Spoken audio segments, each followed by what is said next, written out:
My name is James Valet. I grew up in Midland, Texas, and I was raised in church and in a Christian home. So naturally, I knew a lot of things about Jesus and the Bible, but I was lost. In high school, I began to experiment with prescription pills and alcohol, and I really just started to make a lot of bad decisions. I was rebelling against every authority in my life. I didn't want anybody telling me what to do. I became a full-blown drug addict and alcoholic, addicted to prescription pills and alcohol. I was arrested and convicted of 3 felonies and numerous misdemeanors, and I spent 3.5 years in different jails and prisons, and I ruined every relationship that I had. After I got arrested for my 3rd felony, I went on the run and moved back to Midland, and this was the absolute lowest point of my life.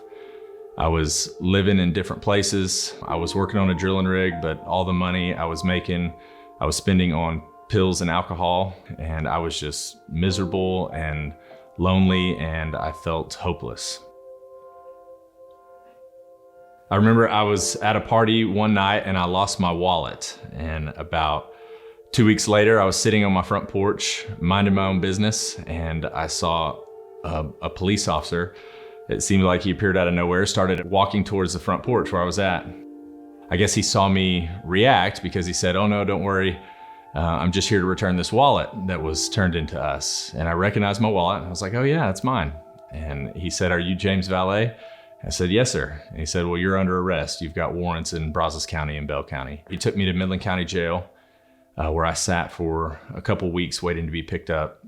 One night while I was in Midland County Jail, they called for church. Anybody who wanted to go to church could go, and I went just simply to get a change in scenery. But the message I heard that night really shook me. It was the gospel that I'd heard hundreds of times, but I heard it in a whole new way that night. And that was it for me. I remember thinking that I'd always asked Jesus to save me. I wanted him to save me from things. I wanted him to save me from addiction. I wanted him to save me from prison. I didn't want to go to prison anymore. I wanted him to make my life better, but I always wanted to be able to do whatever I wanted to do.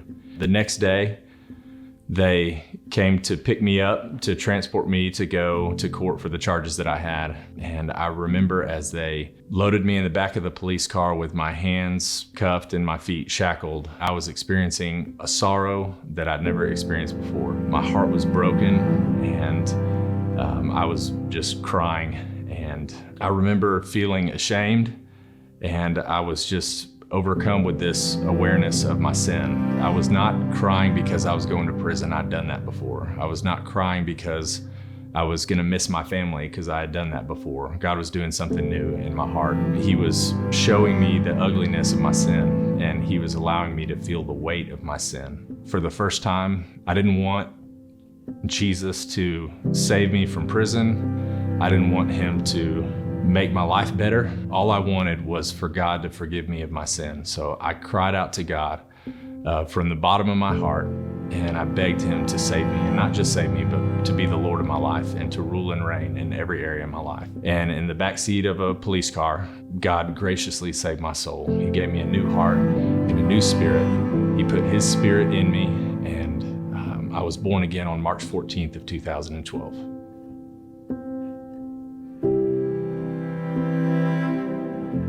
So I was converted, but I still had to go to prison. I was sentenced to 18 months in prison, and I tried to view that as 18 months to read my Bible and to learn more about what God had done inside my heart. God was also good to surround me with godly prison ministers, godly men who came in and discipled me, taught me the Bible, and helped me grow in my faith. One of them was a man by the name of Bill Oram. I remember him looking me in the eye and saying, "James, dive into your Bible and don't ever come up for air. Immerse yourself in it, read it and read it again." And by the grace of God, I listened to his advice, and I began to read my Bible even more.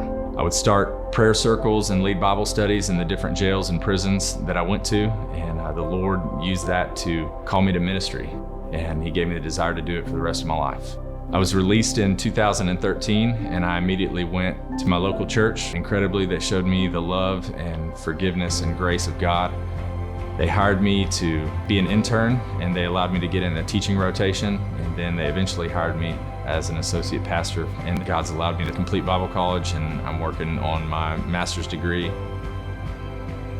I met my wife in November of 2013, and growing up, she shared a room with her two older sisters, and what they would do is they'd get together at night and they would pray for their future husbands. She started to write these prayers down and keep them in a prayer journal. We went back and looked to see if she prayed for her future husband on March 14th of 2012, and we found that she did. On that day, she prayed that God would remove sin from her future husband and that God would give him a heart for his word.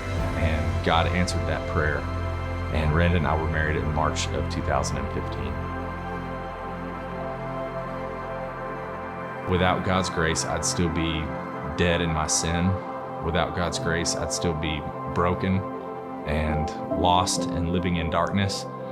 But that's what God does. He takes people who are spiritually dead and he makes them alive. And he takes broken people and then he uses them to tell people about his wonderful grace.